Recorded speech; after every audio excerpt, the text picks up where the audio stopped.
Je pa res, kot sem že prej povedal, da bomo prihajali kar redno sem.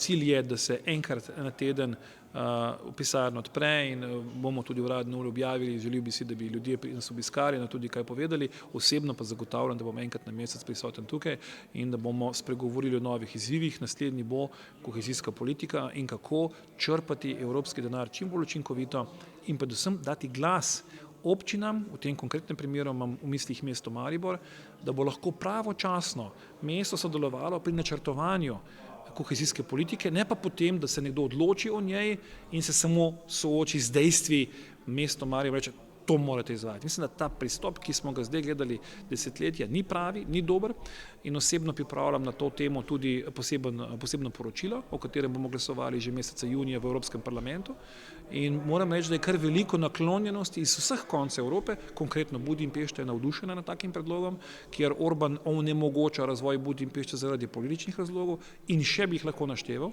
Torej gre za neko področje, ki je aktualno in za katero upam, da bomo našli dovolj podpore, da ga bomo spravili skozi. Torej, še enkrat hvala Štajerski, da me je sprejela in se veselim sodelovanja tudi v bodoče.